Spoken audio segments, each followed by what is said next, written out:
So, good morning guys. So meron po tayong banana. Senyorita, ito yung natawag na senyorita. And then, tawag isa ba? At may suha po tayo. At piras. O yun o.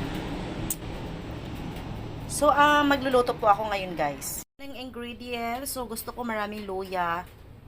And then, yung iba pa rin ingredients. At ito yung manok minarinate ko na. Kunti lang to guys, kasi kunti lang yung manok ko. Mayroon tayong suka at toyo. So, simulan na po tayong magluto. So, yung oil po natin guys, pinagprituhan po ito ng manok. So, sayang naman po itatapon. So, ito na lang yung gagamitin natin. So, ilagay na po natin ang sibuyas.